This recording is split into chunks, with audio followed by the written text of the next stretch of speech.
institution comme la Poste qui choisit le street art est pour moi une sorte de consécration.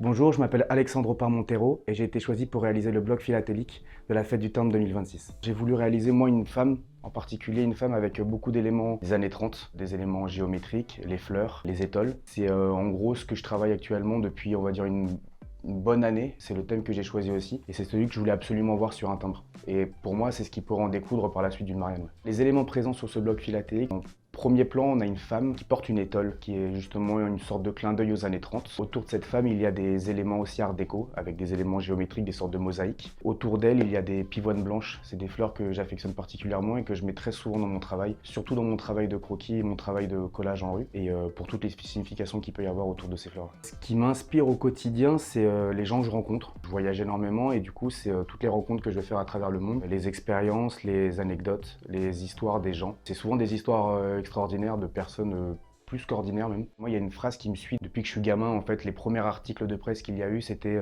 Opar peint pour voyager et voyage pour peindre. Et le fait de faire un timbre, peu importe le visuel, je trouve que c'est un peu une consécration par rapport à cette phrase qui m'a suivi depuis maintenant plus de 17 ans. Aujourd'hui, je me mets pas de barrières, je me mets pas de frontières. Et je pense que c'est comme ça qu'on le voit aussi dans mon travail. Je suis un artiste urbain, je réalise des peintures plutôt douces, avec des fois des messages très engagés et plutôt durs. Donc du coup, j'essaie justement d'avoir des contrastes et des grands écarts. Et je pense qu'on le verra sûrement dans le timbre aussi. Pour moi, c'est une consécration de voir l'art urbain au sens large être représenté par une institution comme celle-ci. Pendant des années, justement, l'art urbain et le street art n'étaient pas forcément mis en avant, n'étaient pas forcément rentrés dans les mœurs. Aujourd'hui, on a des musées, on a des galeries qui mettent en avant ce milieu-là. Et là, aujourd'hui, une institution comme la Poste qui choisit le street art est pour moi une sorte de consécration.